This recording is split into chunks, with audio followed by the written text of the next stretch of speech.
বিসমিল্লাহ আলহামদুলিল্লাহ নাহমাদুহু ওয়া নাস্তাইনুহু নাস্তাগফিরুহু ওয়া নাউযু বিল্লাহি মিন শুরুরি আনফুসিনা মিন সাইয়্যাতি আমালিনা মান ইয়াহদিল্লাহু ফালা মুদিল্লা লাহু ওয়া মান ইউদ্লিল ফালা হাদিয়া লাহু ওয়া আশহাদু আল্লা ইলাহা ইল্লাল্লাহু ওয়াহদাহু লা শারীকা লাহু ওয়া আশহাদু আন্না মুহাম্মাদান আবদুহু ওয়া রাসূলুহু আম্মা বা'দ ফাইন্না খায়রাল হাদিসি কিতাবুল্লাহ ওয়া খায়রাল হাদী মুহাম্মাদিন সাল্লাল্লাহু আলাইহি ওয়াসাল্লাম ওয়া শাররুল উমুরি মুহদাসাতুহা ওয়া কুল্লু মুহদাসাতিন বিদআহ ওয়া কুল্লু বিদআতিন দালালাহ ওয়া কুল্লু দালালাতিন ফিন-নার। আসসালামু আলাইকুম ওয়া রাহমাতুল্লাহি ওয়া বারাকাতুহু।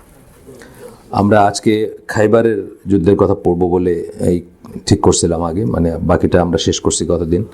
খাইবারটা হচ্ছে আল উলা বলে একটা শহর আছে সৌদি আরবে, তার পাশে উলার আশেপাশের একটা জায়গা হলো মাদায়েন সালে, যেটাকে মানে সালে আলাইহিস সালামের যে ওই যে সামুদ জাতির যে ব্যাপারগুলো আছে, পাথর কেটে যারা বানাইছে, এখনও ওইটা ইউনেস্কোর একটা সাইট বানাই দিয়েছে। আপনার সৌদি আরব যদি কেউ বেড়াইতে যান তাহলে দেখতে পাবেন। আর উলার এই পুরা জোনটাই হচ্ছে দেখলে মনে হয় যে আমরা অনেক সময় ইউরোপিয়ান কিছু ল্যান্ডস্কেপ দেখি, যেখানে পাহাড়গুলা পাথরের এবং ইরোশনে কেটে কেটে এমন একটা শেপ হয় যে দেখে মনে হয় যে কোনো একটা কিছু প্রতিকৃতি বা মূর্তি, আসলে তা না, মানে ইগুলা এরকম। ধরেন আপনার ডেকোটায় বোধ হয়, ওটা ডেকোটা ওই যে সে যে চারজনের একটা আছে না ওদের, না হলিউড না, যে চারজন লিডার, হ্যাঁ প্রেসিডেন্টের ছবি, নর্থ ডেকোটা বোধ হয় আমার যতদূর মনে পড়ে। তো ওইখানে যেরকম আপনার যেরকম পাথর বা পাহাড় হইলে যেটার উপরে এটা করা যায়, তো সেরকম মনে হবে আর কি উলা জোনটা পুরা। তার পাশেই খাইবার। তো আমরা গেছি খাইবারে, তো আমার কাছে মনে হয়েছে যে যাকে জিজ্ঞেস করছে দেখাই দিছে বা আরবিতে লেখা আছে বা এইদিকে, কিন্তু আমাদের কাছে মনে হয়েছে যে অনেক কটা জায়গাকে দেখতে ফোর্ট মার্কা মনে হয়েছে। তো এখন আমি বুঝতেছি যে একাধিক ফোর্ট ছিল। এটা আমার একটা ভুল ধারণা ছিল এই বইটা পড়ার আগে, যে হয়তো একটাই ফোর্ট্রেস ছিল বা একটাই ছিল, মানে দুর্গ ছিল, তা না। ওখানে এখন বুঝতেছি যে ছড়াই ছিটাই ছিল, যেটা আমাকে ওখানে গিয়ে মনে হয়েছে যে আমার মনের যে ধারণা যে একটা জায়গাতেই ছিল কনফার্ম, তা না। অনেক কটা জায়গাকেই মনে হয়েছে যে ওইরকম দেখতে, ওইরকম যেরকম থাকে না দুর্গ থাকলে একরকম, হ্যাঁ মানে এখন এখানে আমি বুঝলাম যে অনেক কটা আছে, এরকম অনেক কটা দুর্গ ছিল বা ছিল ওই সময়। তার ভিতর সবকটাই রাসূলুল্লাহ সাল্লাল্লাহু আলাইহি ওয়াসাল্লাম করেন নাই, কয়েকটা করছেন এবং বাকিটা ফল করছে এমনিতেই। তা আমরা দেখি এটা মহরম 7 হিজরির মহরমে ছিল এই এটা একটা ছিল আপনার 100 মাইল বলতেছে, মদিনার চেয়ে 100 মাইল উত্তরে সিরিয়ার দিকে ছোট্ট একটা শহর আল উলা। যদি যান, খুব সুন্দর ছিমছাম ছোট্ট শহর। পাশে যে শহরটা আর কি, খাইবারের নিয়ারেস্ট যে শহর যেটাকে বলে, ওইখানেও বাঙালি আছে। আমাদের সারপ্রাইজিং যে মানে বাঙালি নাই এমন কোনো জায়গা আমি সৌদি আরবে পাইনি আর কি। ওইখানেও আমি দেখলাম যে দোকানে এবং পেট্রোল পাম্পে এবং সে বাঙালি আছে। ঠিক আছে, মানে আমি বলতেছি আর কি যে মানে এমনভাবে ছড়াইছে যে পুরা আনাচে কানাচে সব জায়গায় আছে। এইখানে দেখে আমি খুব অবাক হয়েছি যে দোকানে এবং পেট্রোল পাম্পে বাঙালি আছে। উলা যেটা বললাম, আলুলা।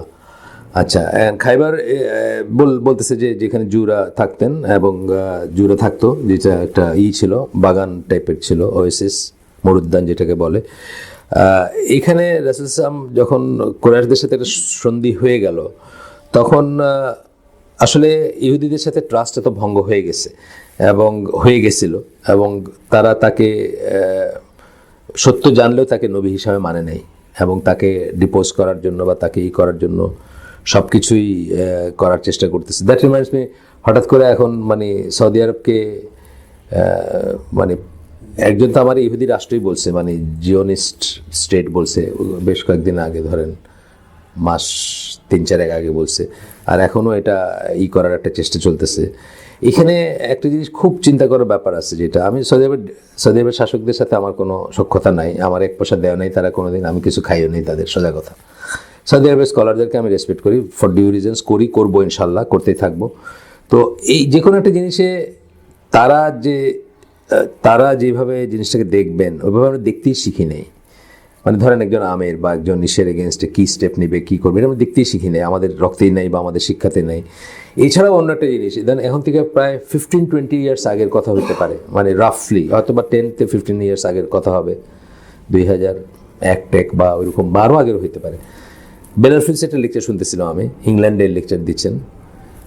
একজন জিজ্ঞেস করছে যে শিয়াদের জবাই করা গোশত কি খাওয়া যাবে কিনা। মানে তখন তো সিচুয়েশনটা একটু অন্যরকম, আজকের মতো সিচুয়েশন না। আজকে মানুষ কিন্তু শেয়ারের সম্বন্ধে অনেক কিছু জানে, তাই না? আপনারা অনেক কিছু পড়াশোনা করেন বা মানে ধরেন অন্তত আমাদের কমিউনিটি অনেক কিছু জানে যে তাদের কি ব্যাপার কি না।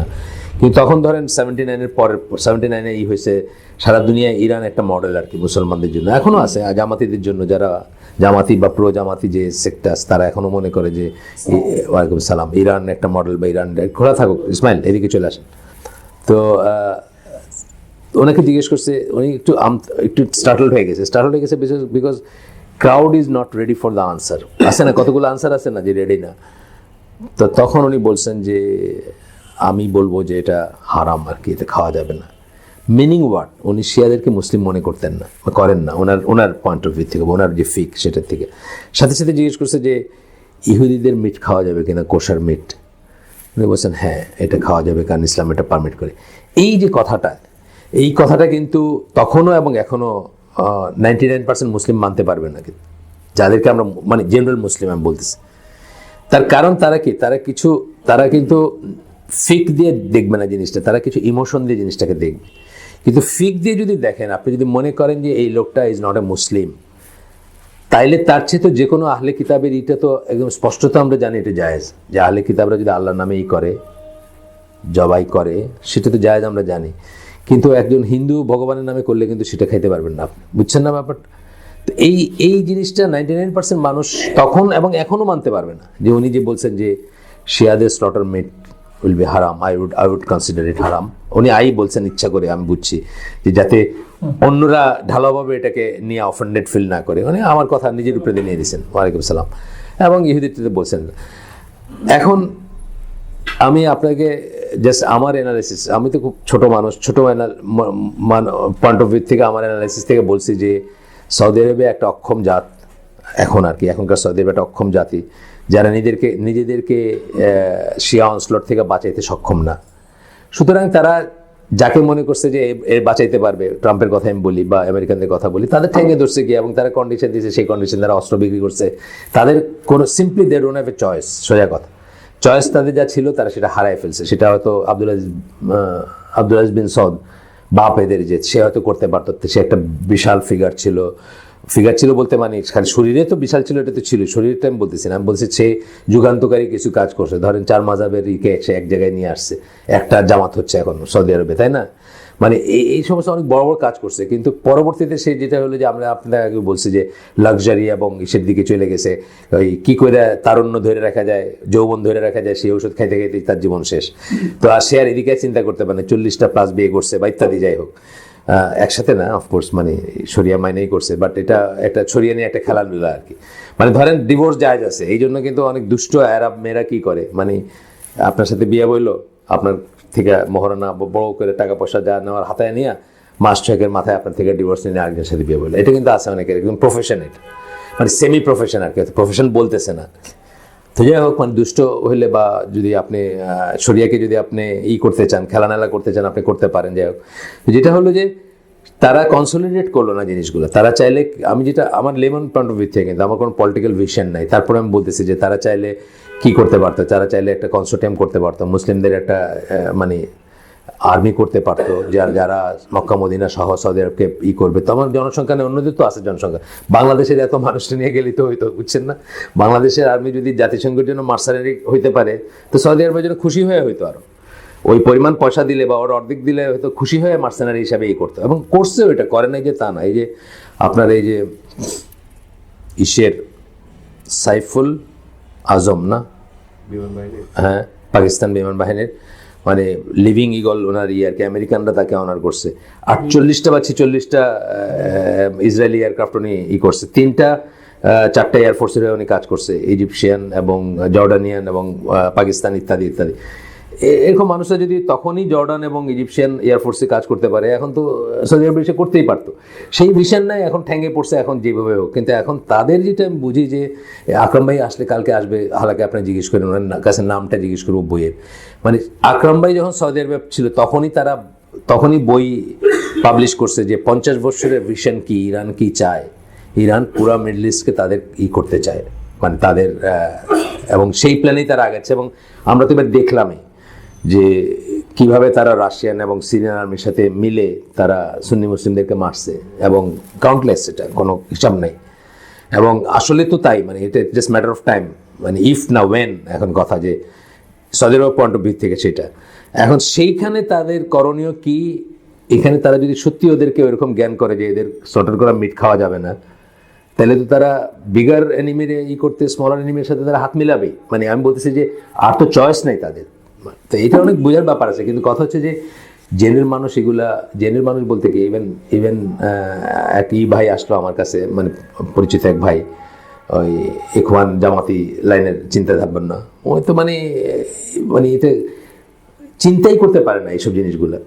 ওনার কাছে তো মানে ইরান এখনো আইডিয়াল, বা ওই জিনিসগুলা, ওই স্টাইল, ওই সব কিছুই তাদের কাছে আইডিয়াল, এবং এখানে কোনো বিভাজন রেখা তারা মানেই না।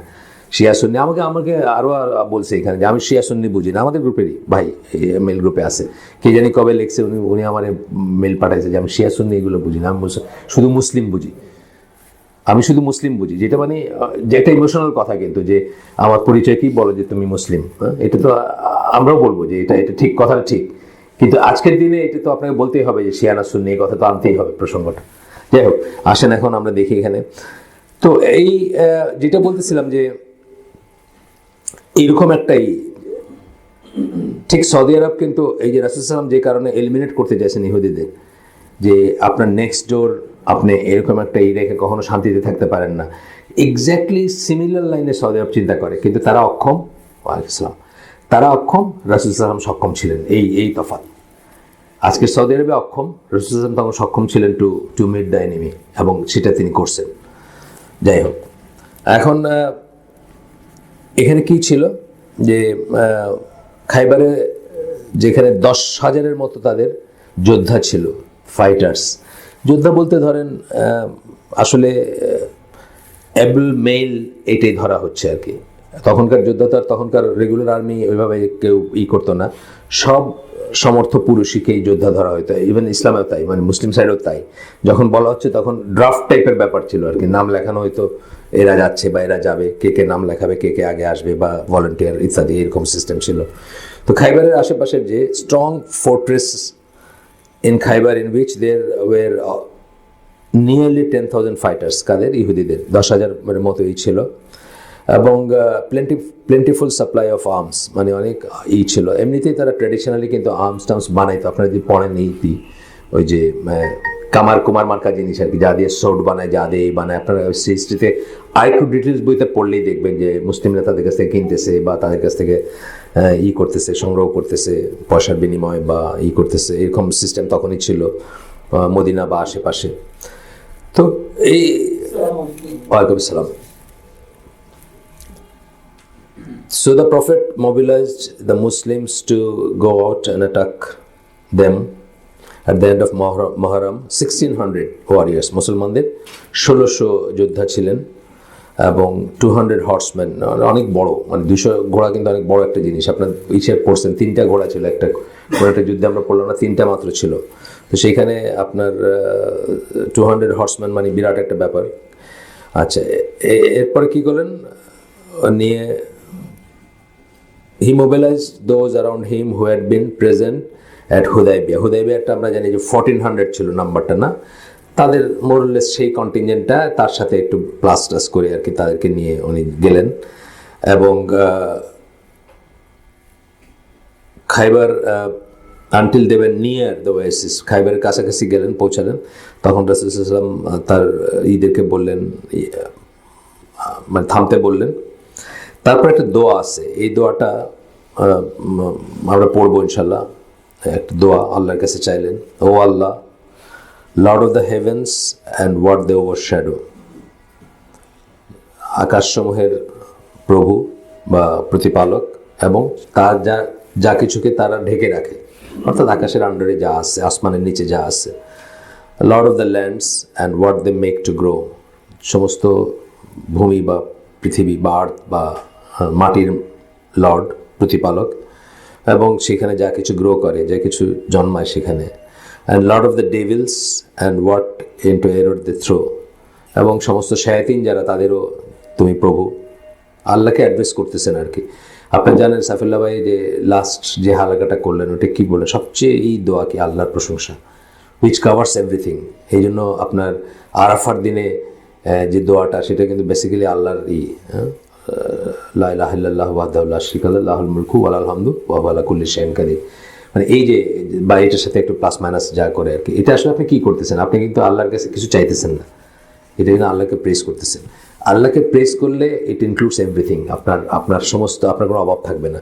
এই জন্য দেখবেন হিসনুল মুসলিমের ছোট্ট একটা লাইন আছে, সবচেয়ে এই দোয়া কি আলহামদুলিল্লাহ, সবচেয়ে বড় দোয়া কি। হিসনুল মুসলিমের আমাদের যে পকেট বুকটা আছে দেখবেন একটা লাইন আছে এখানে লেখা যে সবচেয়ে বড় দোয়া হচ্ছে আলহামদুলিল্লাহ। তো এটা কিন্তু আসলে আল্লাহকে প্রেস করতেছেন। এখন পর্যন্ত আমরা যেটুকু শুনলাম কি আল্লাহর মাহাত্ম্য, আল্লাহর প্রেস করতেছেন কিন্তু। And lord of the winds and what they, এবং তারা যা বহন করে, মানে বাতাস সমূহ এবং যা তারা বহন করে নিয়ে আসে বা বহন করে। We ask you for the good of this town and the good of its people and the good of what is in it and we take refuge in you.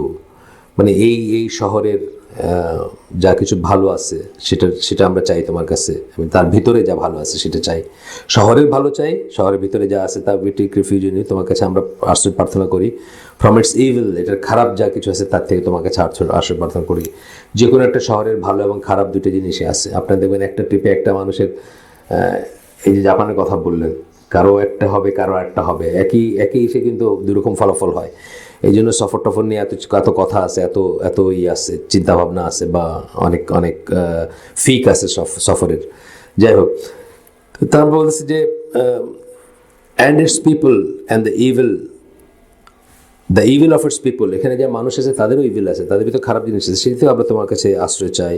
And the evil that is in ইট, এবং এর ভিতরে যে evil আছে বা খারাপ জিনিস আছে সেখান থেকে চাই।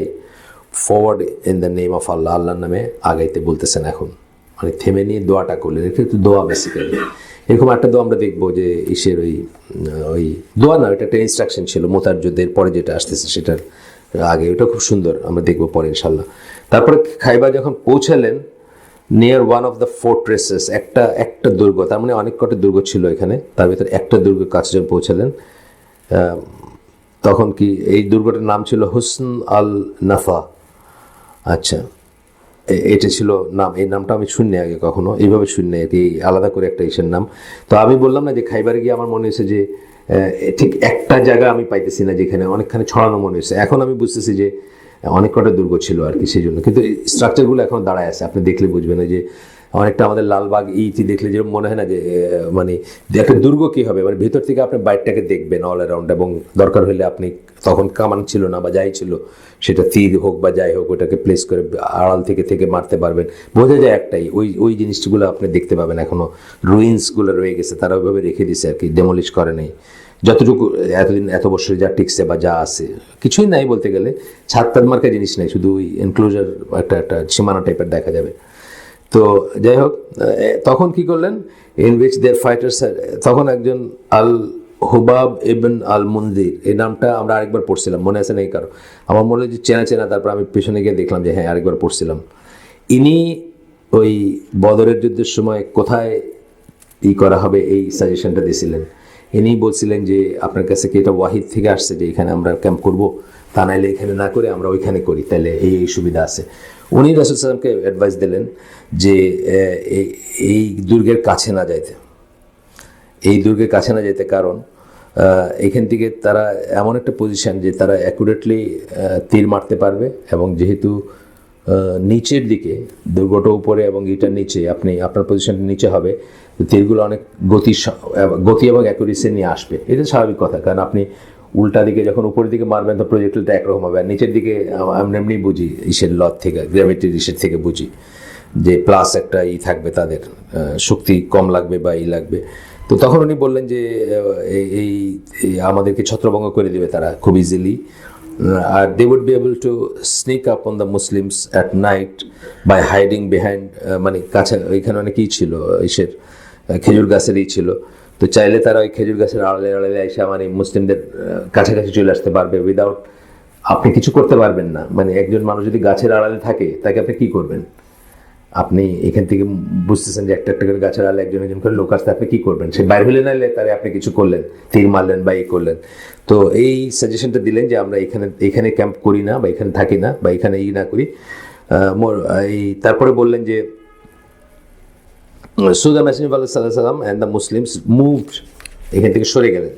প্রথম যেটা তারা যে দুর্গটার কথা আমরা বললাম সেখান থেকে সরে গেলেন, another spot, then the battle began in which the Muslims conquered one fortress after another. এইখানে আমরা সাইফুল্লাহ ভাইয়ের কাছে যা শুনছিলাম সেটা হয়তো তাহলে একটা পার্টিকুলার কোনো একটা জায়গারই ছিল, কারণ এখানে আমরা দেখতেছি যে মানে হতাহতের ব্যাপার আছে। আমরা সাইফুল্লাহ ভাইয়ের কাছে একটা ঘটনা শুনছিলাম, সেখানে একজন মাত্র শহীদের কথা বলা হচ্ছিল, তাহলে হয়তো এটা কোনো একটা খাইবার নেই বলছিলেন উনি, কোনো একটা পার্টিকুলার দুর্গের ব্যাপার হয়তো হতে পারে, মানে কয়েকটা দুর্গ তো আলাদা আলাদাভাবে করা হয়েছে, ওয়ান আফটার অ্যানাদার বলতেছেন যে সেখানে একটা কনফিউশন আমার হয়েছে এটা পড়তে গিয়ে, যে আমার এই বললাম না যে আমি এত কটা দুর্গ ছিল এই ধারণাটা আমার ছিল না, তা আমার ওই যখন আমি গেছিলাম আমার বুঝতে সুবিধা হতো তখন আর কি, বেশ কনফিউশন লাগছিল আমার কাছে। তো যাই হোক, apart from the last two fortress, দুইটা বাদ রেখে বাকি সব কটা একটার পর একটা ফল করলো তাদের কাছে। There people wanted to make deal that would spare the lifes of the fighters. তারা তখন যে মানে জীবন রক্ষার্থে একটা চুক্তিতে আসতে চাইলেন। অ্যাকচুয়ালি বানু কুরাইজার সাথে বা অন্যদের সাথে একটা তফাৎ আছে এখানে একটা, এরা কিন্তু দৃশ্যত মুসলমানদের এগেন্স্টে কিছু করে নেই, দৃশ্যত মুসলমানদের কাছে কিছু করে না, কোনো ষড়যন্ত্র বা মানে এখানে তাদেরকে সবাইকে মাইরে ফেলার ব্যাপারটা আসতেছে না যদি তারা যুদ্ধ না করে, যদি তারা, যেটা পরবর্তীতে মুসলিমদের একটা এই ছিল, তিনটা পয়েন্ট ছিল তাই না, যে হয় ইসলাম গ্রহণ করো, বর্ষতা স্বীকার করো, না হলে যুদ্ধের জন্য রেডি হও, চয়েস দেওয়া হয়তো তাদেরকে। তো যেটা হচ্ছে যে যখন মুসলিমরা কাউকে কনকার করতে বা অ্যাটাক করতে গেছে তখনকার ব্যাপার, কিন্তু আর যুদ্ধের সিচুয়েশন যদি তারা যদি অ্যাটাক করে সেখান থেকে এই জিনিসগুলো আসতেছে না, বা তারা যদি কোনো একটা করে থাকে অফেন্স বা তো এখানে তারা করলো যে তাদের জীবনের কি করে বাঁচানো যায়, মানে কোনো একটা ডিলে আসতে যাতে তাদেরকে মৃত্যুবরণ না করতে হয়, তখন অ্যান্ড লিভ খাইবার, এবং তারা যেন ওইখান থেকে চলে যেতে পারে। অ্যাকচুয়ালি রাসূল সাল্লাল্লাহু আলাইহি কি ছিল যে মদিনার এত ক্লোজ একটা জায়গায় এত শক্তিশালী একটা ইহুদি বসতি থাকা উচিত না। এবং আজকে এটা নিয়ে একটা পোস্ট জাস্ট আমি দিয়ে আসছি, যারা গ্রুপে দেখবেন যে জাজিরাতুল আরবে এই ঈদের আপনার মানে হ্যাঁ নন মুসলিমদের আসা যাওয়ার উপরে রুলিংগুলো কি সেটা দেখবেন, একজন অনেক ভালো একটা দলিল দিছে আর কি, দিয়ে একটা পোস্ট দিছে ওমর ফারুক মিল্কি, অনেক কটা দলিল টলিল দিছে। তো এটা আসলে কিছু গ্রে এরিয়া আছে, আমরা অনেকে জানি না অনেক কিছু, সেটা ক্লিয়ার হবে এখান থেকে। একটা পয়েন্ট আসলে আমি কখনো চিন্তা করি না যে ওমর রাদিয়াল্লাহু আনহু যে মারছিল সে কিন্তু খ্রিস্টান ছিল, এই জিনিসটা তো আমি আসলে নিজেও মিস করছি। হ্যাঁ খ্রিস্টান ছিল জানি, সে পার্সি ছিল, লুলু, আচ্ছা পার্সিয়ান ছিল নাকি? ও আচ্ছা, আমার ধারণা ছিল খ্রিস্টান ছিল। আচ্ছা যাই হোক, আমার ভুল। তো যাই হোক, সে তো বিধর্মী, সে তো ওই পর্যন্ত তার এক্সেস ছিল, তার মানে কোনো একটা কন্ডিশনাল ব্যাপার ছিল, মানে একদম ঢালাওভাবে কেউ মদিনায় ঢুকতে পারবে না এরকম ব্যাপার ছিল না। হয়তো স্থায়ীভাবে পরবর্তী আমি দেখলাম একটু করে যে স্থায়ীভাবে বসতি করতে পারবে না, এটা একটা ছিল। আর পারমিশন নিয়ে ঢুকতে পারে। মক্কাটা যেরকম স্ট্রিক্ট, মদিনাটা ওরকম স্ট্রিক্ট না। মক্কাটা যেরকম মানে একেবারে ইসের ভিতরে ঢুকতে পারবে না, মদিনাটা সেরকম না। মদিনাটা হচ্ছে যে কোনো পারমিশন নিয়ে কোনো কাজে বা কোনো বিজনেসে বা কোনো ট্রানজ্যাকশনের জন্য তারা আসতে পারবে, যেতে পারবে, এরকমই অনেক কটা দলিল দিচ্ছে আর কি, আমি জাস্ট দেখে আসলাম। তো ওমর রাদিয়াল্লাহু আনহু কিলারটা যে নন মুসলিম, এই কথাটা আমার মাথায় কোনো প্রশ্নটা আসে না যে সে তাহলে ওখানে কেমনে গেল, সে তো নন মুসলিম আমি জানি। আমার ধারণা ছিল খ্রিস্টান ছিল, আপনার বললেন মাজুসি না, তাহলে আমার ভুল, এটা আমার ভুল জানা ছিল, বা আমার হয়তো ক্রস হয়ে গেছে কারোর সাথে, অন্য কারোর সাথে। তারপরে ওই না হয়তো ওই লোকটা অবশ্য মুরতাদ ছিল, আর একটা লোক ওই যে মুসলমান হয়েছিল, হরমুজ না কি জানি নাম, আমরা হিস্ট্রিতে পড়ছিলাম, কিন্তু সে আসলে মুসলমান হয় নাই, ভিতরে ভিতরে সে ছেলেও আমাকে মারছিল এই ঘটনার পরে, যেটা পরে ওসমান রাদিয়াল্লাহু আনহু ছেলেকে ব্লাড মানি দিয়ে করে দেয়, কিন্তু উনি যে একেবারে মুরতাদ ছিলেন এটা আচ্ছা, এটা যে সন্দেহ ছিল। যাই হোক, মানে সেও ওইখানে বসবাস করতে, এবং বসবাস করে সে মোবিলাইজ যদি করতে পারে মানুষকে, তার মানে কি তাদের এক্সেস ছিল এখানে, মানে তাকে যে ইটা দিচ্ছে, তাকে যে মানে ষড়যন্ত্রের জন্য তাকে যে সন্দেহ করছে বা করছে, সেটা তার মানে কি, তার ওইখানে ওইরকম ষড়যন্ত্র করার মতো আরো মানুষ ছিল অ্যারাউন্ড, বা আসা যাওয়া ছিল। এটা আমি মিস করছি, এটা আমি কোনোদিন খেয়াল করি নাই বা মাথায় আসে নাই যে তাহলে তো ঢালাওভাবে এটা বলা উচিত না যে এখানে প্রবেশাধিকার নাই যে সেন্সে আমরা বলি বা অনেকে বলেন, সেটা ঠিক না আর কি। কারণ ওই সময় তো ওমর আদমকে মারতে পারছে, মানে এত ক্লোজ সে যাইতে পারছে বা ছিল ওইখানে, এবং সে তো কর্মচারী ছিল, তাই না, মানে কর্মচারী ছিল বা কাজের লোক ছিল। আচ্ছা, prophet agreed to this terms. তখন তারা বললো কি যে কী টার্মসে তারা জীবন চাচ্ছে বা এসকেপ রুট চাচ্ছে, যে তাদের বউ বাচ্চা ছেলে মেয়ে সহ তারা চলে যাবে এবং একটা গার্মেন্ট নেবে তাদের সাথে, no more than one garment with them, মানে এক কাপড়ে বাইরে হয়ে যাবে বলি না আমরা, সেভাবে যাবে তারা।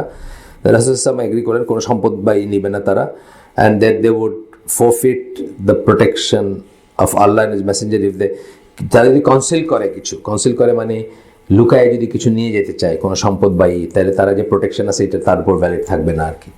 এটা মানে এই কন্ডিশনে তাদেরকে করা হলো। অ্যান্ড দেন দে লেফট, তারা দুইটা ফোর্ট্রেস যে দুটা বাকি ছিল সেটা তারা ছেড়ে গেল, এবং ওইখানে অনেক উইপন্স পাওয়া গেল, ইসের ভিতরে অনেক স্বাভাবিকভাবে ছিল, এটা আমরা জানি স্ট্রং হোল্ড ছিল। And many of the copies of তাওরাতের অনেক কপি তারা ওই চুক্তির আন্ডারে নেয়। পরবর্তীতে তারা আসছে, আয়েশা রাসূলুল্লাহর কাছে চাইছে যে ওইগুলা তারা ফেরত চায় বইগুলা, আমার রাসূলুল্লাহ সেগুলো ফেরত দিয়েছেন। Prophet order this things should be return, এগুলো যেন ফেরত দেওয়া হয়, তিনি অর্ডার করলেন।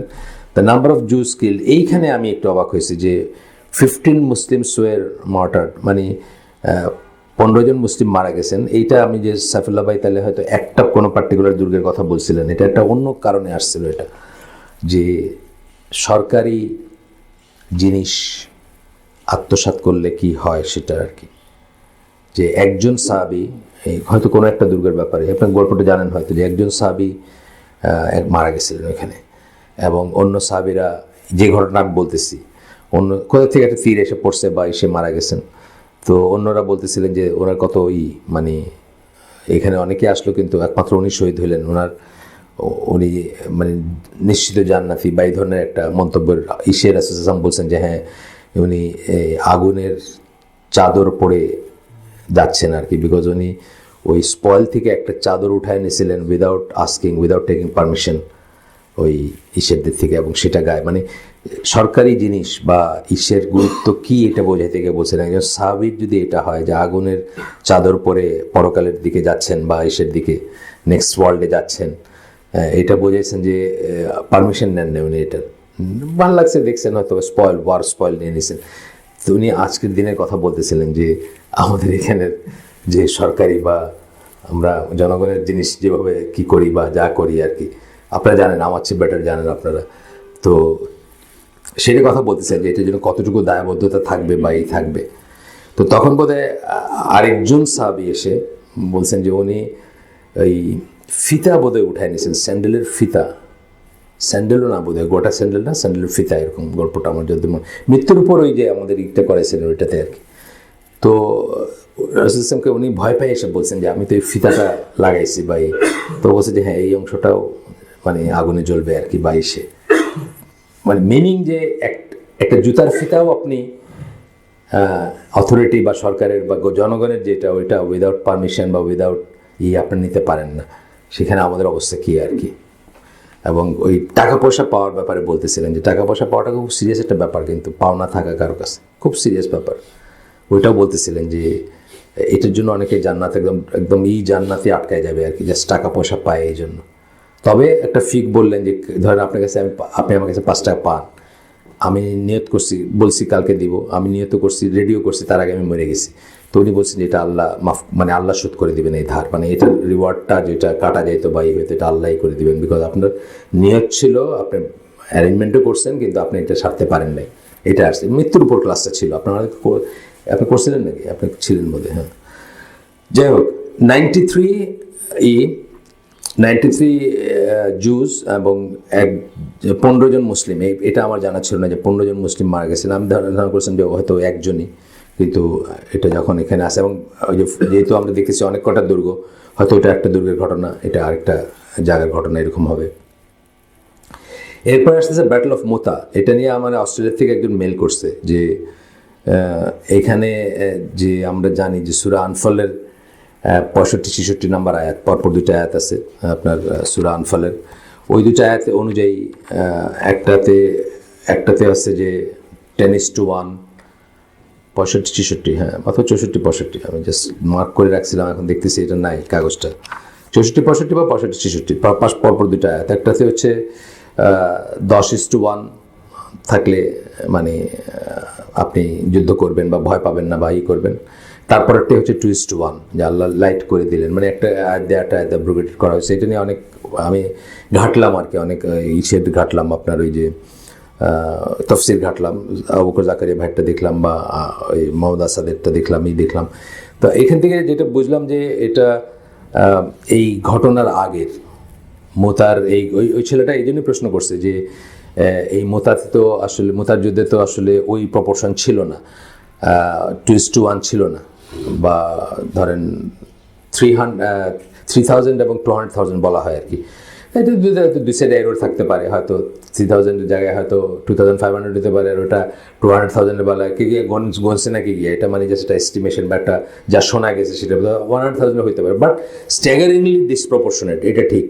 তারপরে উনি জানতে চাইছে, তো এটার আমি কোনো উত্তর পাই নাই, মানে সারি কোনো উত্তর বা ফিক হিসাবে কোথাও কোনো উত্তর আছে জানি না। আমরা জিজ্ঞেস করতে পারি, কালকে আকরামুজ্জামান ভাই আসবেন, উনি ওনার বইতে এটাকে একটা শর্ত হিসাবে বলছেন যে 2:1, বা অনেকেই বলে থাকেন বা হিসেবে দেখবেন আপনার, মানে রাসূল সাল্লাল্লাহু আলাইহি ওয়াসাল্লাম যেখানে বলছেন যে হিউমিলিয়েটেড হবা না এনিমির কাছে, মানে ক্ষমতা না থাকলে যুদ্ধ করতে গিয়ে হিউমিলিয়েটেড হবা না, মানে নিগৃহীত হবা না, ছোট হবা না, সেখানেও এই কথাগুলো আসছে যে 2:1 বাই।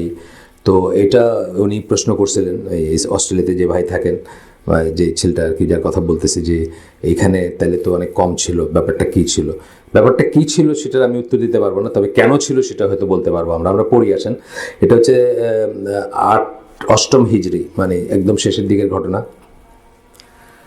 মুতা বলে একটা জায়গায় আপনার সিরিয়ার বর্ডারে, সিরিয়ার কাছাকাছি, which is called Al Karak nowadays, এখন এটাকে কারাক বলা হয়। আমি ম্যাপটা দেখলাম, সে আপনার কি বলে, এখনও ম্যাপটা পাওয়া যায়, চাইলে আপনি দেখতে পাবেন যে জায়গাটা কোথায় ছিল বা কী ছিল। টেকনিক্যালি এটা ইসের বাইরে, ল্যান্ড দিয়ে যদিও কানেক্টেড, কিন্তু এটা আরাবিয়ান পেনিনসুলার বাইরে, এটা জাজিরাতুল আরবের ভিতরে পড়ে না আর কি, তখনও না বা এখনও না। It is located to the south east of Dead Sea, জায়গাটা বলতেছেন কোথায় আর কি। তারপরে বলতেছেন ডেড সির সাউথ ইস্টে আছে এটা জায়গাটা।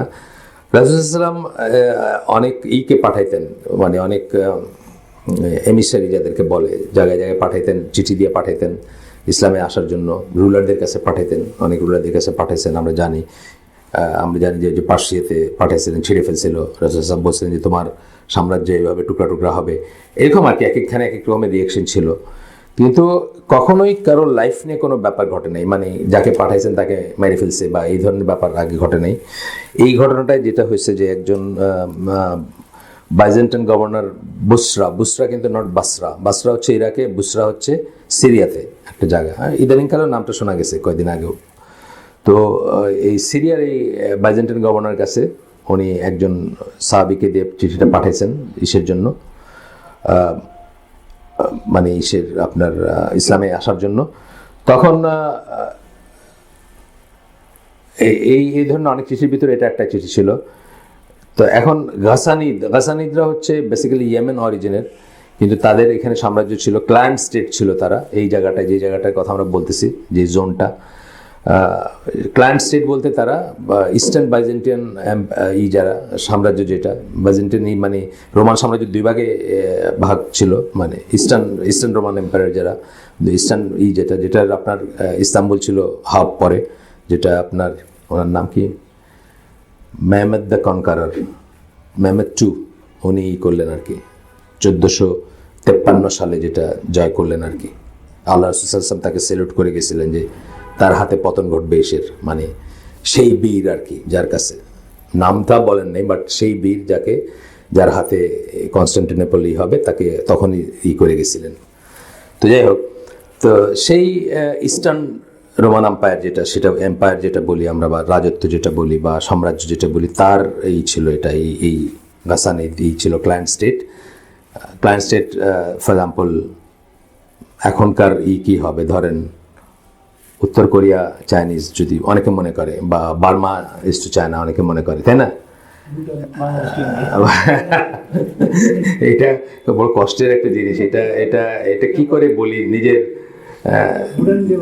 হ্যাঁ হ্যাঁ, সেটা আমাদের এক ভাই ব্লগে লেখালেখি করেন, এক্স আর্মি অফিসার, উনি এসে একটা লেখা লিখছেন শান্তির দেশ ভুটান। উনি বাড়িতে গেছিলেন, যেটা আমাদের এজ গ্রুপেরই কাছাকাছি।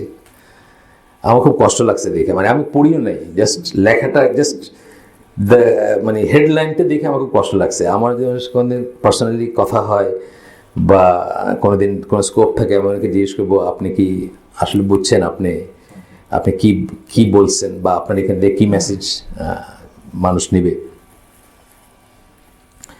তো যাই হোক, সেরকম একটা ক্লায়েন্ট সেট ছিল।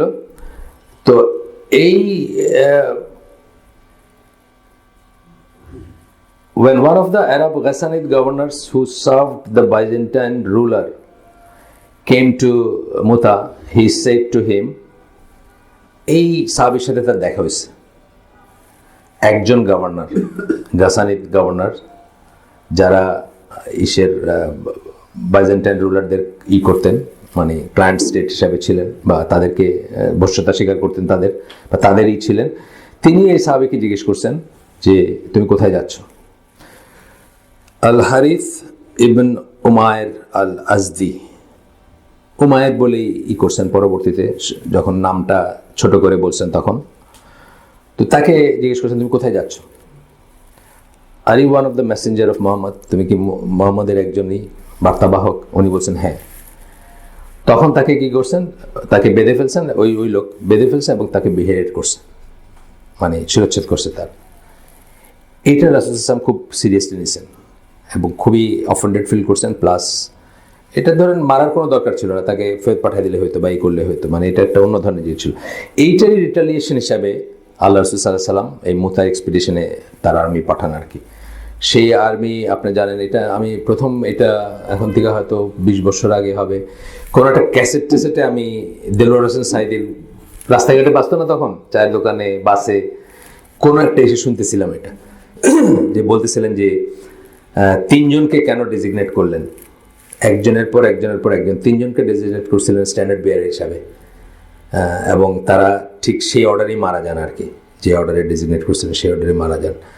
এবং মানে এটা একটা ঐতিহাসিক ঘটনা, এবং এটা অনেক দূরে ছিল আপনারা জানেন, মানে তখন তো আর ওয়্যারলেস ছিল না, কিন্তু যুদ্ধের একটা স্টেজে উনি কিন্তু গিয়ে ওই জাফর বিন আবু তালেবের বাড়িতে গিয়ে তাদেরকে ধরে কাঁদছেন বা তাদেরকে সান্ত্বনা দিচ্ছেন, মানে উনি অলরেডি তখন জানতেন যে তারা নাই আর কি। এই জিনিসগুলো আসবে এখানে এই ইসে, মানে এই কাহিনীর ভিতরে আসবে। তো যাই হোক, তখন তো উনি 3000 মুসলিম, 3000 মুসলিম অনেক, ওই সময়ের জন্য অনেক আর কি। 3000 মুসলিমের একটা বাহিনী পাঠালেন যে অ্যাটাক করতে। জায়েদ বিন হারিসা তার পালক পুত্র যিনি ছিলেন এককালে, তাকে করলেন লিড, মানে তার হাতে তাকে বললেন লিডার আর্মির হইতে, and advised them that if Zaid was killed, জায়েদ যদি মারা যান তখন জাফর বিন আবু তালেব করবেন অ্যাজ দেয়ার কমান্ডার, এবং জাফর যদি মারা যান তখন আবদুল্লাহ ইবন রওয়াহা আর কি। যাই হোক, উনি হবেন, মানে অর্ডারটা উনি ঠিক করে দিলেন। এরপরে he told Zaid to go to the place যেখানে ওনাকে হত্যা করা হয়েছে, ওই জায়গায় যাইতে, and to call the people there to Islam, তাদেরকে ইসলামের দিকে ডাকতে। ইফ দে রেসপন্ডেড, যদি তারা রেসপন্ড করে, ওয়েল অ্যান্ড গুড, তাহলে ঠিক আছে। যা বললাম আমি আগে আর কি, একটা আমাদের একটা ফর্মুলাই আছে এটা।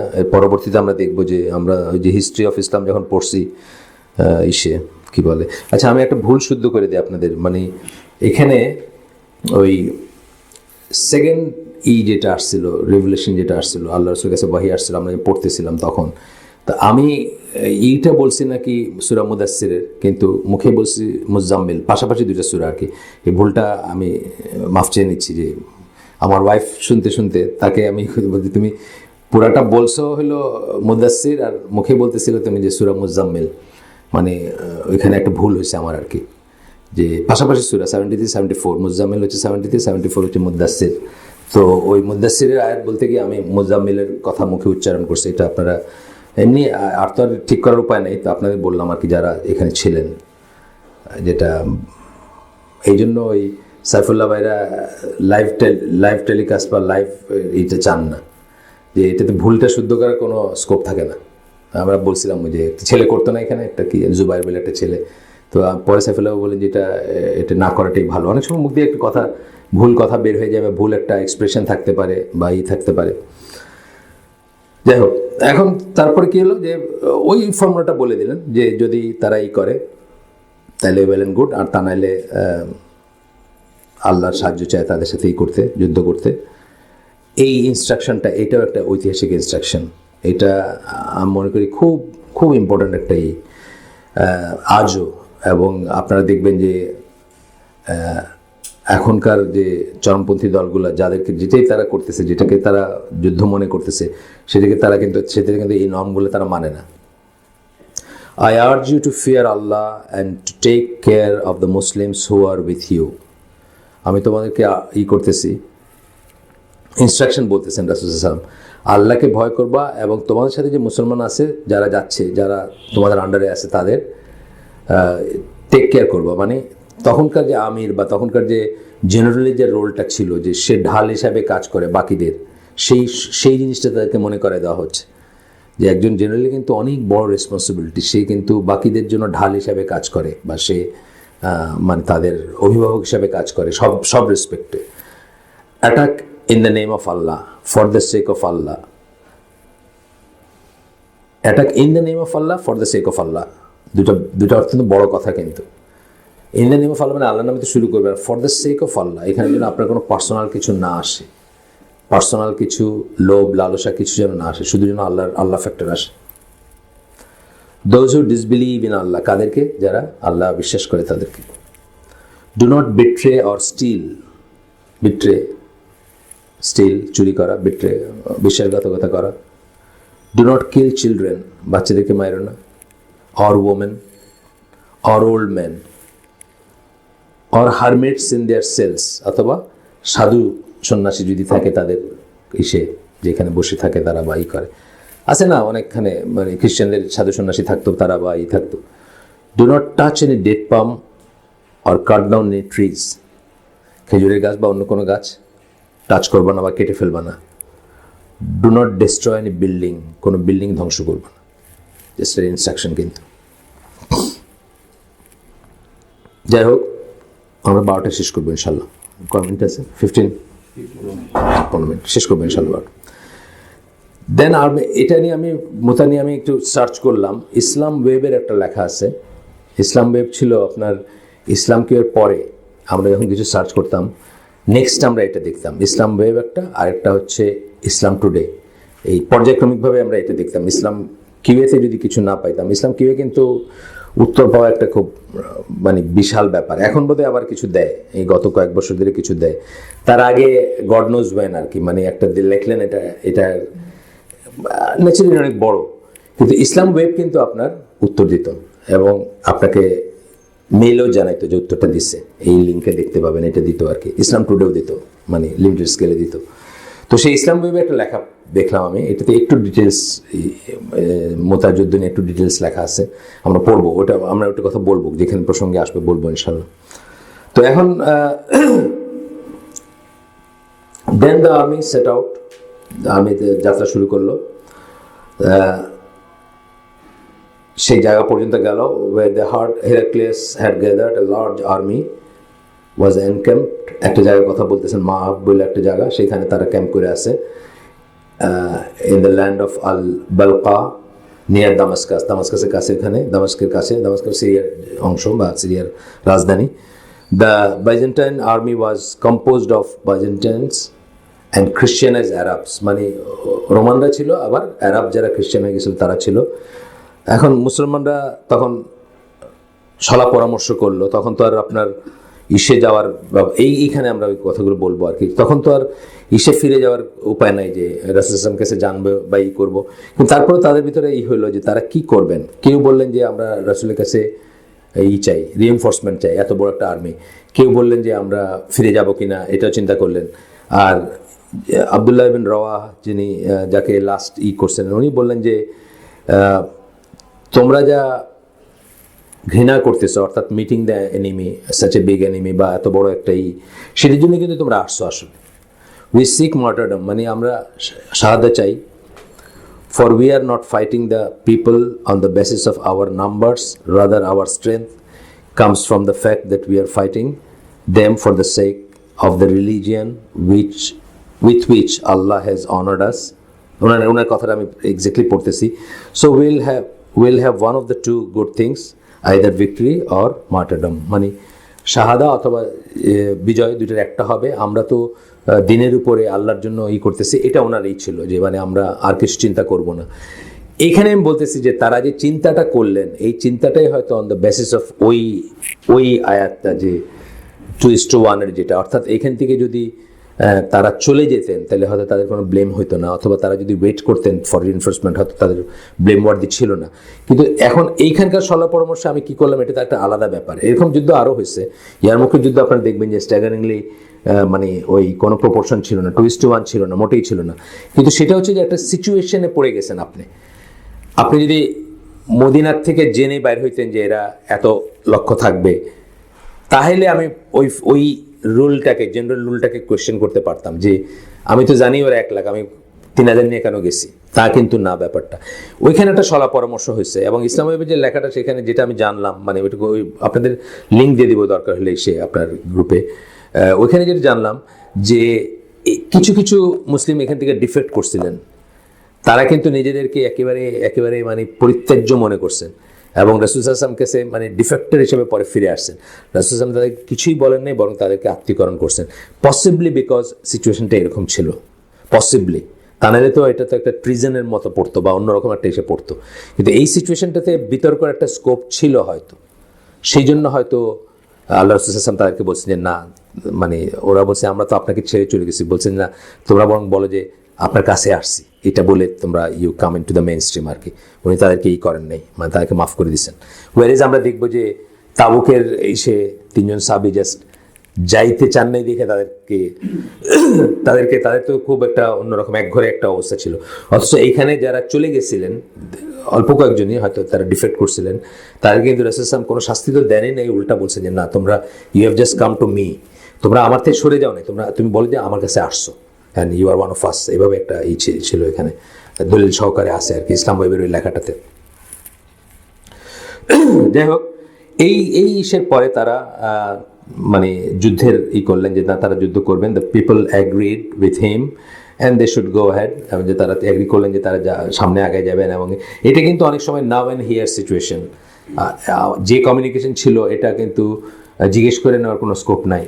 আসলে রিএনফোর্সমেন্ট তৎক্ষণাৎ পাওয়ার স্কোপ নেই। যেটা করতে পারতেন যে সরে গিয়ে একটা জায়গায় ক্যাম্প করতে পারতেন, রিএনফোর্সমেন্ট আসা এটা কিন্তু জায়েজ আছে। এটা পরবর্তী অন্য লিটারেচারে, ওয়ার ফিকে বা লিটারেচারে দেখবেন যে একটা রিএনফোর্সমেন্টের জন্য আপনি কিন্তু রিট্রিট করতে পারেন, করে একটা জায়গায় থেকে আবার রিএনফোর্সমেন্ট নিয়ে আসা করতে পারেন। এটা পৃষ্ঠ প্রদর্শন হবে না আর কি। যাই হোক, পৃষ্ঠ প্রদর্শন হচ্ছে ওয়ান অফ দ্য বিগেস্টই, কিন্তু যে 7টা ক্রাইম যে মানুষকে জাহান্নামে নিয়ে যাবে, এটা একটা হচ্ছে যে জিহাদের ময়দান থেকে পালায় যাওয়া। বাট সেটার কন্ডিশনস আছে বা আছে, যাই হোক সেটা অন্য মানে ফিকের ডিটেলস আছে, আমরা সেটাতে যাচ্ছি না আজকে। তো এই পরে তারা করলেন, আপনার যুদ্ধ শুরু হলো। জায়েদ বিন হারিসা উনি মৃত্যু পর্যন্ত যুদ্ধ করলেন। তারপরে জাফর বিন আবু তালেব ফ্ল্যাগটা বহন করলেন, মানে ইনচার্জ বা আমির হিসাবে বা লিডার হিসাবে, and fought on his horse until was force to dismount, মানে যুদ্ধ করতে করতে একসময় তিনি বাধ্য হলেন ঘোড়া থেকে নেমে পড়তে, মানে ঘোড়া জখম হয়েছে, উনি জখম হয়েছেন বা ইত্যাদি। তারপরে তিনি পায়ে যুদ্ধ করলেন, তার ডান হাত কেটে গেল, বা হাতে তিনি পতাকাটা ধরলেন, বা হাত কেটে গেল। তারপরে ফ্ল্যাগটা উনি শরীর দিয়েই করলেন, মানে বাকিটুক যেটুকু হাত কেটে যাওয়ার পরে বাকিটুক flag in his left and left hand was cut off, so held the flag arm দিয়ে, মানে বাহুর যেটুকু বাকি ছিল সেটুকু দিয়ে। এবং তারপরে উনি মৃত্যুবরণ করলেন। দে ফাউন্ড মানে 70+ ছিল, 70-এর বেশি জখম ছিল তার শরীরে, জাফর বিন আবু তালেব, ফ্রম ব্লাউজ মানে স্পিয়ার, বর্ষা এবং সোর্ড, ইসের, এইসব যুদ্ধ আসলে আমরা চিন্তাই করতে পারি না। আমাদের এখনকার দিনের মানুষরা এইসব যুদ্ধ চিন্তাই করতে পারে না, কল্পনারও বাইরে এগুলো। আসলে মাঝে মাঝে চিন্তা করি যে মানে আল্লাহ আমাদের জানেন আমরা এরকম হবো, এই জন্য আমাদের ওই পরীক্ষা ফেলেননি আর কি। এইসব যুদ্ধের বর্ণনা যদি আপনি দেখেন মানে রিয়েলি। দেন আবদুল্লাহ ইবন রাওয়াহ, যার কথা আমরা বললাম যে তৃতীয় ব্যক্তি যার উপর যাকে আল্লাহ রসুল সিলেক্ট করে দিয়েছিলেন এবং যার মানে যার অনুপ্রেরণায় তারা এই যুদ্ধে আসছিলেন। একটা জায়গায় তারা মানে দ্বিধাদ্বন্দ্বে ছিলেন, তারা যাবেন কিনা এত লার্জ নাম্বারের সাথে ফাইট করতে।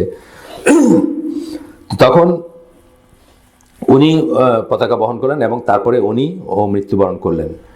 এখানে কিন্তু খুব বেশি আর নাই, আমি বাকিটুকু বলবো ইসলাম ওয়েব থেকে, যেটা আমি পড়ছি সেটা থেকে বা অন্য জায়গায় পড়ছি আমি সেখান থেকে বলবো। Then Muslim agreed that Khalid bin Walid should lead. এরপরে আরেকজনের কথা বলা হয়েছিল, তাতে উনি রাজি হলেন না। তারপর খালিদ বিন ওয়ালিদ কে বানানো হইলো। মানে এইটা ছিল তার ইসলামের পক্ষে প্রথম ব্যাটল, মানে উনি ইসলামে দাখিল হওয়ার পরে এটা ছিল ওনার ফার্স্ট ব্যাটল খালিদ বিন ওয়ালিদের as a Muslim. He use his military know how to save the Muslim army from destruction. উনি খুব এক্সপার্ট ছিলেন এইসব ব্যাপারে, আর্মির ব্যাপারে বা যুদ্ধের ব্যাপারে। ওই মুসলিম আর্মিটা উনি এইখানে ল্যাঙ্গুয়েজ আমি যেটা বুঝতেছি যে কমপ্লিটলি হয়তো ধ্বংস হয়ে যেত, কিন্তু উনি সেটাকে ট্যাক্টফুলি বাইর করে নিয়ে আসলেন। তো এটা ছিল মুসলমানদের প্রথম যুদ্ধ আরাবিয়ান পেনিনসুলার বাইরে, আউটসাইড, এবং রোমানদের এগেনস্টে, বাইজেন্টাইন্স যাদেরকে আমরা বলি, তাদের এগেনস্টে প্রথম যুদ্ধ ছিল। এইখানে ইসলাম ওয়েব যেটা বলতেছে যে খালিদ বিন ওয়ালিদ যেটা করলেন যে এমন একটা ভাব করলেন যে মানে এমনভাবে কিছু জিনিস দেখাইলেন ওইখানে, মানে ধুলা উড়াইয়া এই করে যে নতুন রিইনফোর্সমেন্ট আসছে এসের থেকে, মানে বাইরের থেকে। এবং এই সুযোগে উনি 9টা, এখানে নাই ঘটনাটা, ওনার 9টা সোর্ড ভাঙছে এখানে যুদ্ধে 9টা তরবারি ওনার ভাঙছে আর কি। এবং বিপুল সংখ্যক অফ এনিমি সোলজারকে হত্যা করা হলো। করে উনি স্ট্র্যাটেজিক্যাল রিট্রিট, মানে এটা উইন লস, এখানে কিন্তু উইন লস কিছু বলেন নাই। ইসলাম ওয়েব এটাকে ভিক্টরি হিসাবে বলছেন। এটা নিয়ে কন্ট্রোভার্সি আছে, মানে এটাকে কেউ বিরাট লস দেখেন কারণ অনেক বড় বড় সাহাবীরা মারা গেছেন। ডিসাইসিভ হয় নাই, ডিসাইসিভ মানে আমি তার দেশ দখল করে ফেলছি সেটা হয় নাই, অথবা আমাদেরকে মুসলমানদেরকে সব বাইন্দা নিয়ে গেছে করে, সেরকম হয় নাই, কিছুটা ওদের যুদ্ধের মতো। যেমন ডিসাইসিভলি বলা যাবে না উইন না লুজ, কিন্তু ইসলাম ওয়েব এটাকে উইন হিসাবে মানে ভিক্টরি হিসাবে বলছে। তার কারণ হচ্ছে হিউজ নাম্বার অফ খ্রিস্টানকে নাকি করা হয়েছে, এবং তারপরে মানে পালানো না, মানে নর্মালভাবেই তারা ওইখান থেকে অক্ষত অবস্থায় বের হয়ে আসছেন বা চলে আসছেন। একটা সময় হয় না যে যুদ্ধে আর ওরা আগাচ্ছে না বা হচ্ছে না, ধরেন ওদের সময় যেটা হয়েছিল, ওদের সময় তারা তো চেস করছেন কিন্তু দে আর নট ইন্টারেস্টেড। আপনার মেক্কান যারা, দে আর নট ইন্টারেস্টেড যে আবার তারা যুদ্ধের ওই সময় ফিরে এসে যুদ্ধ করবে বা আবার করবে, সেটা ইন্টারেস্টেড ছিল না। ওইরকম একটা ব্যাপার এখানে হয়েছে। তো ইসলামের এটা ডিটেলস আসছে আর একটু, যে উনি এমন একটা ভাব দেখাইছেন বা এটা প্রতীয়মান করাইছেন ওদের কাছে যে রিইনফোর্সমেন্ট আসছে, এবং সেই সুযোগে অনেক ওদেরকে হত্যা করছেন, অনেক সোলজারদের, এবং তারপরে তারা আর্মি নিয়ে উনি সেফলি বের হয়ে আসছেন। এবং এটার সাথে যায়, কারণ রাসূল সাল্লাল্লাহু আলাইহি ওয়াসাল্লাম তাকে সোর্ড অফ আল্লাহ উপাধি দিয়েছেন এই যুদ্ধের পরে। মানে ব্যাপারগুলোর সাথে যায়, মানে যেটা অসম্ভব একটা সিচুয়েশন ছিল যে পুরো আর্মিটা হয়তো ধ্বংস হয়ে যেত এখানে, সেটাকে উনি সম্মানজনক একটা বা একটা স্ট্যান্ড থেকে উনি অক্ষত অবস্থায় নিয়ে আসছেন যতটুকু যারা ছিল, বাকি যারা। তারপর একটা বড় লিস্ট আছে আপনার, প্রায় ধরেন বেশ বড় বড় সাহাবীদের একটা লিস্ট আছে যে ওখানে যারা মারা গেছিলেন আর কি। যাদের কথা বললাম তারা তো আসেনি, তাদের বাইরেও একটা বেশ বড় একটা লিস্ট আর কি। তো এখন দিস গেল এটা। ইনি বলতেছেন এখানে যে রাসূল সাল্লাল্লাহু আলাইহি ওয়াসাল্লাম যদিও জান না এটাতে, তবুও এটাকে গাজওয়া বলা হয়। আমরা প্রথমে গাজওয়া এবং সারিয়ার ভিতরে একটা তফাৎ দেখছিলাম, যে রাসূল সাল্লাল্লাহু আলাইহি ওয়াসাল্লাম ফিজিক্যালি যেগুলো গেছেন সেগুলো আর সারিয়া, কিন্তু এটাতে যেহেতু অনেক বড় নাম্বার অফ মুসলিম পাঠানো হয়েছিল এই জন্য এটাকে গাজওয়াই বলা হয়। এবং এর পরে এখানে ওনারা উল্লেখ করছেন যে খালিদ বিন ওয়ালিদকে সাইফুল্লাহ উপাধি দেন রাসূল সাল্লাল্লাহু আলাইহি ওয়াসাল্লাম, এবং 9টা সোর্ড ভাঙার গল্পটা ওইখানে আছে বা অনেকখানে আছে, আমি দেখলাম আরও যেখানে হিস্ট্রির বইগুলো বা এই 9টা সোর্ড ভাঙা, এবং তারপরে ওনার হাতে একটা অর্ডিনারি ইয়েমেনি কি জানি একটা ছিল অস্ত্র, সোর্ডের মতোই সেবার আর কি, ছোট সোর্ড বাট যাই হোক, মানে খুব বীরদর্পে উনি যুদ্ধ করছিলেন বা করছিলেন। এটা ইসলামের ইতিহাসে একটা খুব ইম্পর্টেন্ট ব্যাটল, এবং এটার কথা অনেকখানে আসবে। স্পেশালি যে প্যাসেজটা আমরা পড়লাম যে আল্লাহর জন্য, in the name of Allah, for the sake of Allah, এটা কিন্তু এখনও স্কলাররা খুবই করেন, ইনসিস্ট করেন যে জিহাদ বলতেছেন আপনি কি in the name of Allah করতেছেন and for the sake of Allah করতেছেন, এটা নিজেকে জিজ্ঞেস করে নেন, নাকি আপনার রাষ্ট্র, আপনার নেশন স্টেট, আপনার অন্য যে কোনো কিছুর জন্য আর কি। ইভেন ধরেন দেশাত্মবোধ যেটাকে বলি, ওইটাও কিন্তু in the line of for the sake of Allah হইতে হবে। এটা কিন্তু একটা শুধুমাত্র দেশাত্মবোধ দিয়া যুদ্ধ করলে এটার কোনো রিওয়ার্ড নেই, ওইটাও ওই লাইনে হইতে হবে। যেটা আমাদের মুসলিম দেশগুলোতে ধরেন পাকিস্তান আর্মি বলেন, বাংলাদেশ আর্মি বলেন, এদের যে আরটি যারা থাকেন, রিলিজিয়াস টিচার যারা থাকেন, তারা যে জুমার খুতবা দেন, ওখানে যে সৈনিকদেরকে করেন, তখন কিন্তু এই লাইনেই বলে থাকেন। কিন্তু অ্যাকচুয়ালি এটা এই লাইন কিনা সেটা হয়তো অনেক প্রশ্নের অবকাশ আছে সেখানে, যে আসলে এই লাইন কিনা। এবং এই লাইনে হইলেই কেবলমাত্র সেটা থেকে আপনি আল্লাহর কাছে রিওয়ার্ড পাইতে পারেন, নাহলে কোনো রিওয়ার্ড আশা করতে পারেন না। পরেরটা আমরা মক্কা বিজয়েরই, এটাও আমরা আজকে আর পড়বো না। রামাদানের যে হোক, ওই ছেলেটা আমাদের এই ভাই যেটা জিজ্ঞেস করছিলেন, সেটা তো আমি আসলে ওনাকে ব্ল্যাক অ্যান্ড হোয়াইট বা কোথাও আমি লিখিত কোনো ফিক দেখিনি, উনি শুনবেন এটা, এই জন্য আমি বলতেছি কথাটা আবার, যে 2:1 হইলে এখানে এই যদি আমি যেটা বুঝি, যেটা লোকাল কনসালটেশনের ভিত্তিতে হয়েছে, এটা it was not required of them. তারা যদি এটা আমার আন্ডারস্ট্যান্ডিং, যেহেতু রাসূল সাল্লাল্লাহু আলাইহি ওয়াসাল্লাম অন্যদেরকে প্রশ্ন করেন না যে তোমরা কেন ভাগছো বা তোমরা কেন এই করছো, বরং বলছেন যে না, তোমরা আমাদেরই অংশ। সুতরাং ওনারা যদি পুরা রিট্রিট করতেন, আমার মনে হয় না তাদেরকে কিছুই করা হয়তো। ওনারা করেন না, এটা তাদের নিজস্ব ডিসিশন, বা ওইখানে একটা লোকালি একটা ডিসিশন নিছে যে এত দূর আসছি বা এটা করছি বা কোনো একটা বুঝের ভিত্তিতে। এখন আমরা আকরামুজ্জামানকে জিজ্ঞেস করতে পারি কালকে, উনি যে আসতেছেন, আমি হয়তো প্রশ্নটা লিখে জিজ্ঞেস করবো ওনাকে যে এই ব্যাপারটাকে উনি কীভাবে এক্সপ্লেন করেন। সেম উইথ ব্যাটল অফ ইয়ারমুকেও কিন্তু এরকমই, আপনার এরকমই 30-40 হাজার, এবং ওইদিকে বোধহয় আপনার প্রায় 2 লাখ বা এরকম কাছাকাছি, বা আরও বেশি, 2 লাখেরও বেশি বোধহয়, যদ্দূর আমার মনে পড়ে আরও বেশি। কিন্তু ওইখানে একটা রিএনফোর্সমেন্ট হয়েছিল, মানে খালিদ বিন ওয়ালিদ দেশে জয়েন করছিলেন বাইরের থেকে, তারপরেও এটা সংখ্যাটা ওইরকমই স্ট্যাগারিংলি হাই। এবং ওইখানে লোকাল ডিসিশন নিতে হয়। লোকাল ডিসিশন নিতে হয় বলতে আমি বলতেছি যে অনেক সময় টু সেভ দ্য ডে, যেমন ধরেন যখন ইয়ারমুকের যুদ্ধের লাস্ট ফেজে আবু বকর রাদিয়াল্লাহু আনহু মারা গেছেন এবং ওমর রাদিয়াল্লাহু আনহু দূত পাঠাইছেন যে এই মানে কমান্ডটা আবু উবায়দা ইবনুল জাররাহর কাছে হ্যান্ড ওভার করার জন্য। কাকে? ইসেকে ইনস্ট্রাক্ট করছেন, এই যে খালিদ বিন ওয়ালিদকে। উনি লোকটার বাইন্দে রাখছেন, বাইন্দে রেখে যুদ্ধ শেষ করছেন, শেষ কইরা ঘোষণাটা দিয়া উনি কমান্ড হ্যান্ড ওভার করছেন। এই যে জিনিসটা, এটা তো স্পট একটা ব্যাপার, নাও অ্যান্ড দেয়ার, কারণ আমরা দিন জানি না এখানে কী হচ্ছে বা ওইখানে কী করণীয়, এটা হলো একটা আলাদা ব্যাপার। কিন্তু আমি যদি মদিনা থেকে বাইরে হতাম, নোয়িং যে ওইখানে 1 লাখ আছে আর আমি মাত্র 3000 নিয়ে যাইতেছি, দেন আমার হয়তো এই কোয়েশ্চেনটা আরও বেশি যুক্তিযুক্ত হতো। তবুও আমি জিজ্ঞেস করবো আকরাম ভাইকে, ইনশাল্লাহ। 2টা জিনিস বললাম, যে এটা একটা জিনিস জিজ্ঞেস করবো, আরেকটা জানি কী বললাম, ওনাকে কালকে জিজ্ঞেস করার চেষ্টা করবো এই লাইনেই আর কি। ইনশাল্লাহ আমি লিখে নিয়ে আসবো। সুবহানাকা আল্লাহুম্মা ওয়া বিহামদিকা আশহাদু আল্লা ইলাহা ইল্লা আনতা আস্তাগফিরুকা ওয়া আতুবু ইলাইক। আমরা যা শুনলাম তার ভিতর যদি উপকারী কিছু শুনে থাকি, তাহলে সমস্ত প্রশংসা আল্লাহর। আর আমরা যদি কোনো ভুল কিছু বলে থাকি, তাহলে সমস্ত ব্যর্থতা আমার, এবং সেটা শয়তানের তরফ থেকে। আমরা এখনও শিক্ষার ব্যাপারটা যাইনি, এগুলো উনি একসাথে শেষ করে তারপরে ওই যে উনি তো যেটা করেন, যার স্টাইল, ওনার যেটা লেসনগুলোকে আলাদা করেন, সব কটা শেষ করে 11টা তাবুক পর্যন্ত শেষ করে তারপরে এই যে লেসন্স টু বি লার্ন এখান থেকে শুরু হবে। এইগুলো আমরা এই যুদ্ধগুলো থেকে আমরা কি শিখলাম, কি জানলাম, বা কি করণীয় আমাদের, এটা আমরা ইনশাল্লাহ এর পরবর্তী এসে দেখব। আসসালামু আলাইকুম রহমতুল্লাহ বরকাতুহু।